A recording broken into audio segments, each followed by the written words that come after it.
Welcome to part 2 of United Unzipped. If you haven't seen part 1, check it out. We had a lot of fun. We wore sunglasses in, did some investigations. Yeah, you still got yours on, mate. Technically, I'm still wearing them. That's the kind of party we were having over there. This is part 2. It's just as serious, but just as much fun, let me tell you. Oh, and we are going to get off to a pretty exciting start because we've got some commercial seal news! It has been a long time! It has been a cold, cold winter!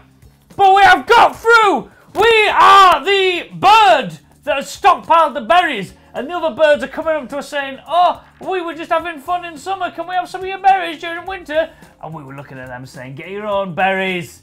Wasn't that I'm not sure if that was a parable or a kid's story, I think. a bit about mice? Yeah, I think it was about mice. Birds Anyway, eat worms. Epson have prolonged their already fantastic deal. They've signed an extension, if you will, and Epson, obviously, I don't need to tell you about Epson, we'll just to fill you in. Epson first became the club's official office equipment supplier in 2000.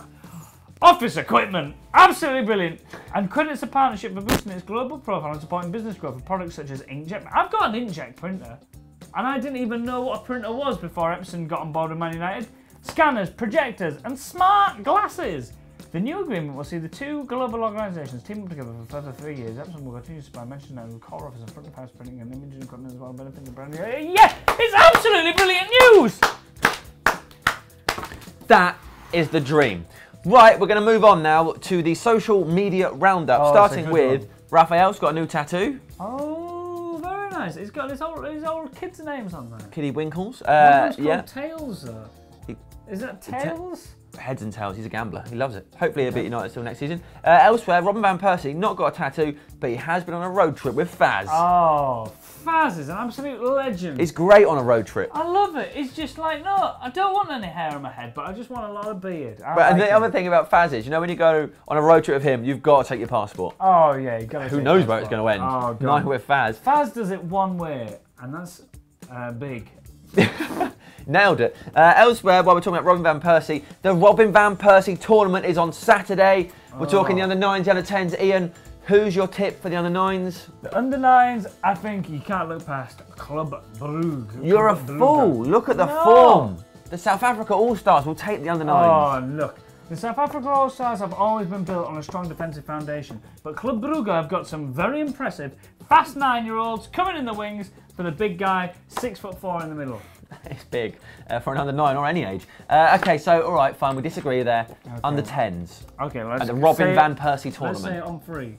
I think we're going to be saying the same thing. Yeah. 1, 2, 3. Anderlecht. Vitesse, mate! Anderlecht. They've got the pace! They've got nothing. They're a bunch of hazards. Yes, when this group of players were under 8s, they were sweeping aside everybody. Anderlecht, not so good. They're the team that are reaching their peak now. Anderlecht, I've seen Anderlecht have sweets in the halftime break. They're not gonna... sweets. They need that energy. Let me tell you. As far as I'm concerned, it's a performance-enhancing drug. Let me tell you about these Anderlecht under-10s. No, they're not going to be professional footballers. They're going to be spent in 3 years' time, but they're going to be incredible now, and there'll be a film about it. It'll be like Coach Carr. Well, right. We'll see. Ander Herrera, who we're trying to wave at, if you haven't watched part 1, has posted a little picture. It's the last journey. It was back from Hull, last game of the season, him with his mates on the bus, being all Spanish and awesome. It's nice, isn't it? Yeah, they'll be back next season, most of them probably. They're all great mates. They're staying in touch. Talking about missing people, he says, without looking at what's coming next, so I hope it makes sense. It does, actually. People are missing from this. Robson, yeah. Brian Robson has tweeted, great day visiting everyone at FKG Group. And here they all are. Group. There's one person. That is one man. It probably didn't take a whole day to meet everybody, did it? Yeah, so it was a great day. It was really quick. Oh, you're FKG. Great to meet you. See you later. Amazing. Why is he wearing such high visibility as well? So the one guy, so the FK Group can see him. They know which one's him. Makes him stand out. He's clever. He's been fobbed off. Finally, for the very last time, this is quite sad. in United Unzipped, we're going to talk about Radamel Falcao. Here's a picture his wife posted of him at the airport, leaving Manchester forever. He looks a bit. He just looks down. And that is the end of Falcao. We won't talk about him again. We will move on to the Eurovision though. Spain. We're talking about Aderne. Before we talk about Eurovision, hang on a second. Let's have a look on the dead to me list. Falcao! You never waved, and that's why you had a terrible time with 4 goals, mate. You're dead to me? Get on that plane and stay there. Well, he has gone, so good. Yes. Right, Eurovision, Aderne, Spain, David De Gea, all those things. Put them in a sentence yourself. I'm not adding the words. Now, did Spain do all right, Ian? Yeah, they did all right. Well, they're better than England, but not all right. United Kingdom. 15 points. Yeah. Britain got Low. 5. Now, Yeah. but just to put, you might think 15 points is quite good compared to 5. Yeah.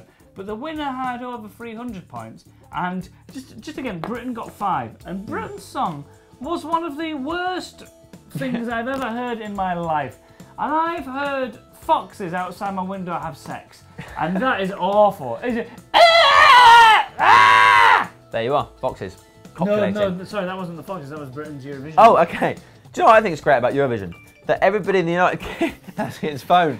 Very unprofessional. Text message. Should we just end there? Should we end on that chaos? What I was going to say was, with Eurovision, everybody says from the United Kingdom, oh, we always come last, it's all political, nobody likes us. Guess what? If you look at like Adele, Ollie Murs, One Direction, Ed Sheeran. Ollie Murs is a Manchester United fan. Massive, massive British exports do incredibly well around the world selling their music. The crap that we enter into Eurovision is appalling. But so why has Aderne done so... I'm just saying, she's done quite badly. David De Gea, maybe have a think about it. We'll end. It's time to stop. I'm off. Okay, Sam's had a breakdown. Do tune in to United Unzipped last week. We'll be talking purely about Eurovision. Let us know what you think.